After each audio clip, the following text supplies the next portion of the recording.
We wanted you all to be aware and to make your listeners aware of a situation that we have recently had to deal with here at the Sheriff's Office. I'll read a brief opening statement, give you the background, the highlights, and then, of course, do my very best to answer all the questions that I can. On Wednesday, January 9th, an assistant state attorney contacted the Martin County Sheriff's Office regarding 3 arrests made by one of our deputies who was still on probation. The assistant state attorney said that Deputy Stephen O'Leary had 3 narcotics arrests in which the evidence collected did not test positive for narcotics after examination at the Regional Crime Lab in Fort Pierce. Although this investigation is in the beginning stages, we're going to release the factual information that we have so far. Deputy O'Leary made 3 narcotics-related arrests in which evidence was submitted to the crime lab. In all 3 cases, the evidence, according to O'Leary's reports, field tested positive for illegal narcotics, and he made an arrest. In one case, the substance was a powder commonly used to treat headaches. This is per the Regional Crime Lab. In another case, the substance was revealed to be a sand-based material having no positive presence of an illegal narcotic. Because of these 3 cases, and in an abundance of caution, we are taking immediate action and reviewing every case or arrest initiated by Deputy O'Leary. O'Leary was hired by the Martin County Sheriff's Office on February 1st, 2018. He came to us with a clean prior work history from 2 law enforcement agencies. Deputy O'Leary made 80 drug-related arrests during his probationary period, which basically was about 11 months. During his employment here, he worked mostly midnight shifts, covering various areas throughout the county. Because of the serious nature of these findings, we have taken immediate action and released 9 individuals arrested on narcotics-related charges initiated by Deputy Stephen O'Leary. We are working closely with the State Attorney's Office, and in some of those cases, charges have already been dropped, and Deputy O'Leary has been terminated. That is the summary of the facts that we have, and I'll be glad to try to answer any question that I can. Sheriff, in some of these cases, is there any indication that evidence was planted somehow? Yeah, the question was, in any of these cases, is there any indication or suspicion that evidence was planted? The answer is no. At this point, we do not suspect that.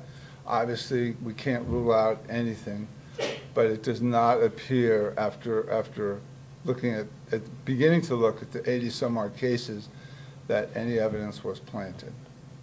Any charges could be coming toward the deputy? The question is, could charges be coming towards the deputy? The answer is yes. What type of charges? Well, there's a couple of different possibilities. One of them is official misconduct. That's not, we're not nearly at the stage that I would even speculate if that's going to happen.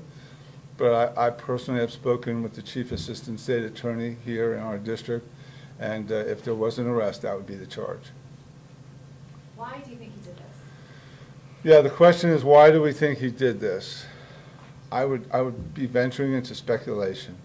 I think for the integrity of our process and for the best of this sheriff's office, the least speculation I do, the better. I don't know. I mean, that's really the full answer. Why he did this, I do not know. Did you ask him? Yes, he's been interviewed by our detectives at the direction of the state attorney's office, and he made no statements that incriminated him in any misconduct, and he has retained an attorney, and he's taken a drug test, which we're waiting on results, but I would say that our interviewing of him is now over. How do we know, or how do you know, or the state attorney's office, how do we find him, what tipped them off? Yeah, the question was, how did the state attorney find him? I'll reiterate that. When we make an arrest, when law enforcement, and this is an industry standard, there are so many different types of narcotics on the street today that are in powder form. The easy one is marijuana. After that, everything gets difficult. And, of course, pharmaceuticals are pretty easy.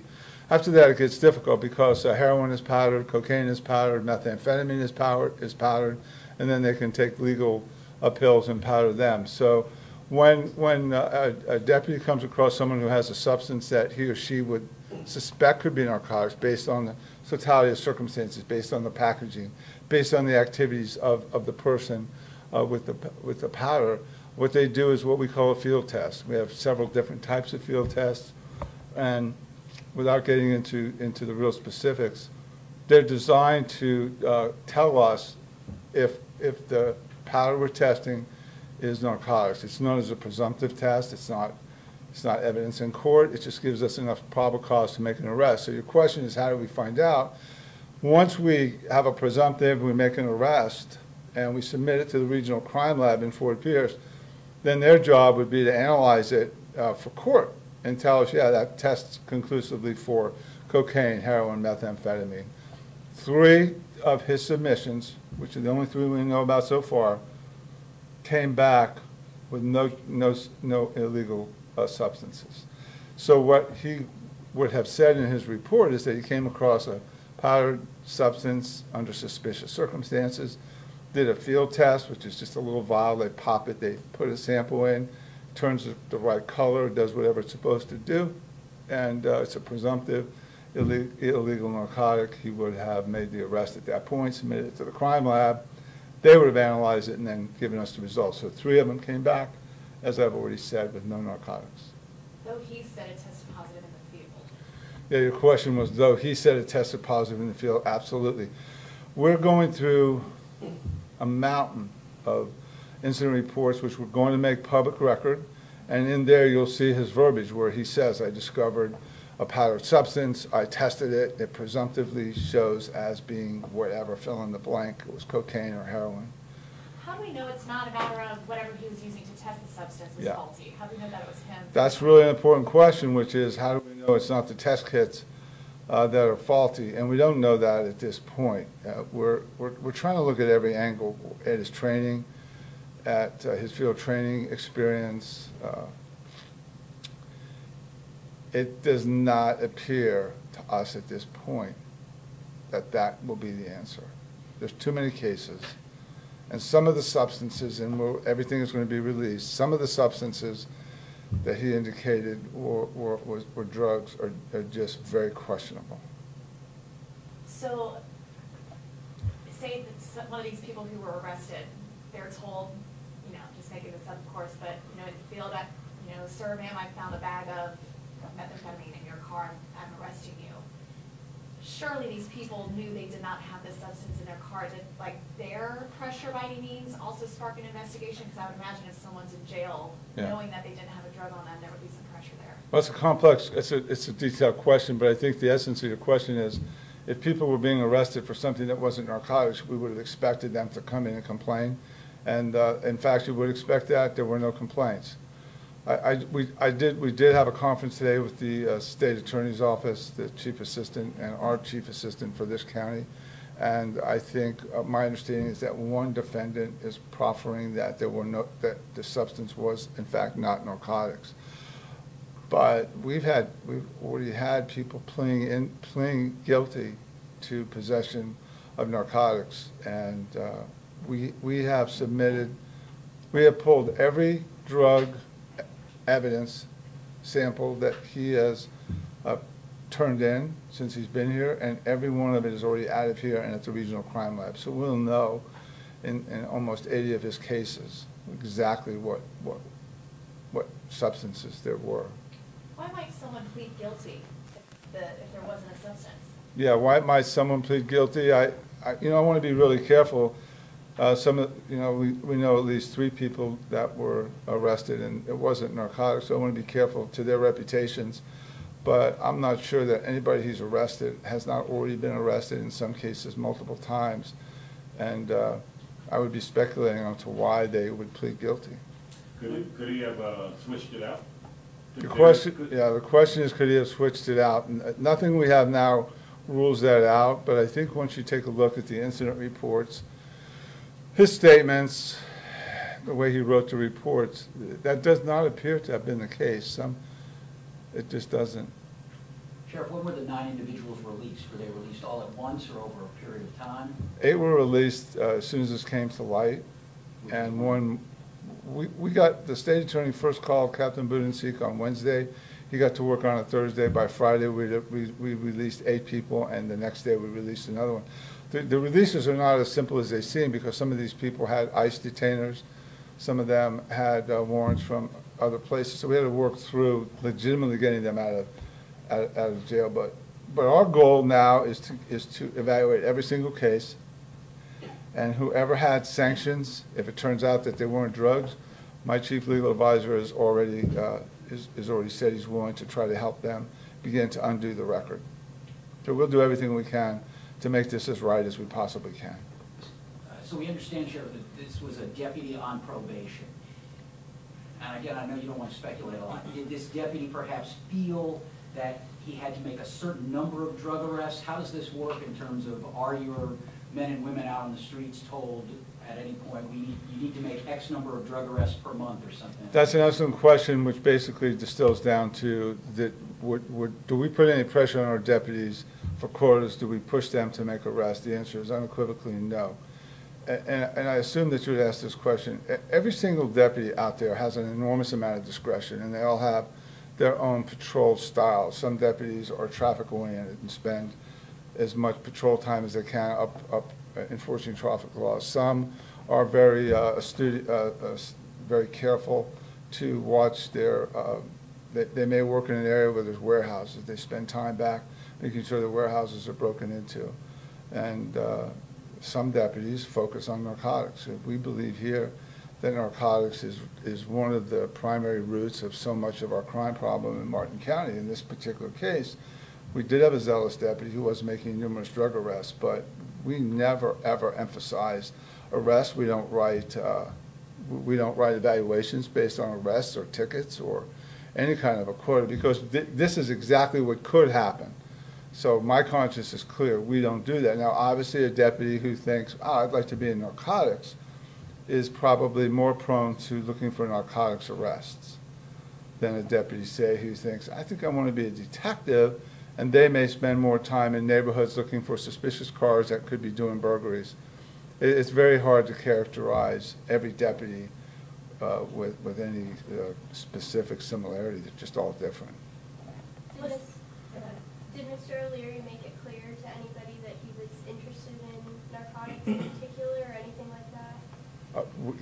First of all, he's on probation, so there's no mechanism for him to express officially any desire, because we don't transfer people into specialized units that are on probation. And I'm not personally aware that he voiced any interest in going to narcotics. It could very well be he's already spoken to a couple of the narcotics detectives. I don't see any narcs in here now. There's one. Did he? Obviously, when significant arrests are made, we send our detectives out to try and get as much information as they can, and he did not have any specific relationships with any of the current narcotics. So just for y'all's information, the narcotics captain said that he did not appear to be building bridges towards an assignment in narcotics. Does that state that right, Captain?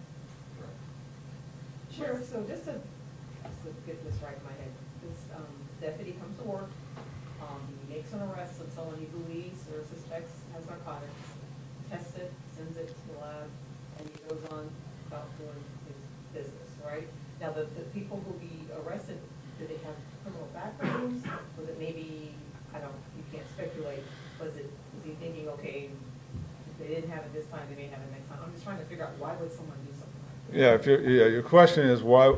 Well, I think you've implied one thing and asked another. One question would be, would he make a narcotics arrest and go back to work? And then why would someone plead guilty if they weren't or not challenge it?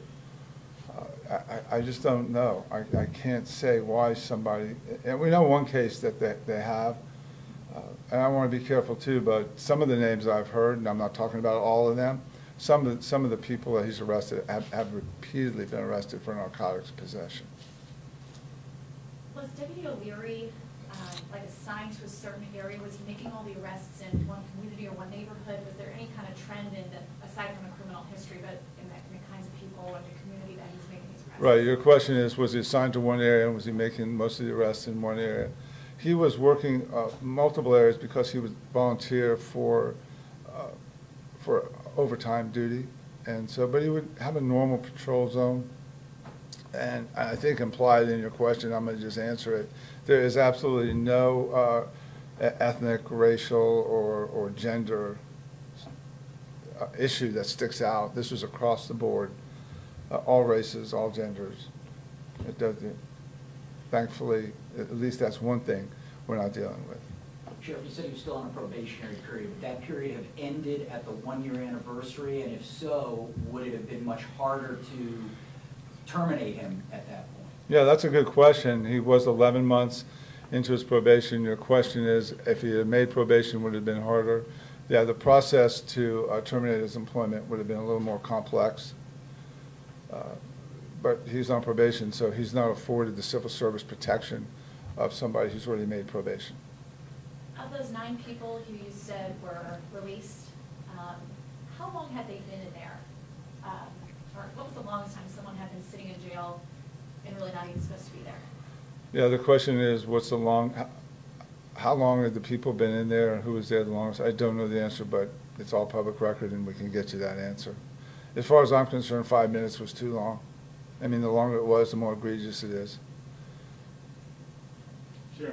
When you said he was on probation with his drug stops, the number 80, you said, is that a lot for that? Yeah, Greg's question was, he was on probation, he's only been here 11 months, was 80 a lot? 8 or 10 drug arrests a month for an active deputy who is using his or her patrol time to do traffic enforcement and then maybe detect the odor of marijuana and make an arrest. Unfortunately, you all have quoted me before as saying our streets are awash in narcotics. The amount of cars out here carrying illegal drugs is high.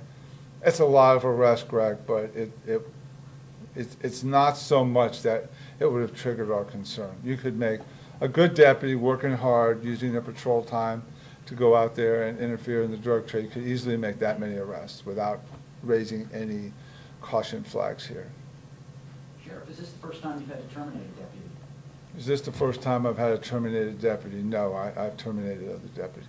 How many over the... How many in 6 years? I can get you the exact number. My chief operating officer is back there. It's a few. Maybe a good time for me to say that every law enforcement agency, really every entity in the country, has norms of behavior, has a culture. The culture here is one of honesty and integrity. I know that. I feel it. I see it every day. This was a complete outlier activity. This is not an indication of systemic issues with the Martin County Sheriff's Office. You might expect me to say that because I'm the sheriff, but it is in fact the truth. And in my 6 years here and my 13 years prior, I never saw anything like this. This is complete outlier behavior. And we're going to do our best to get to the motive. We're trying to unwrap it.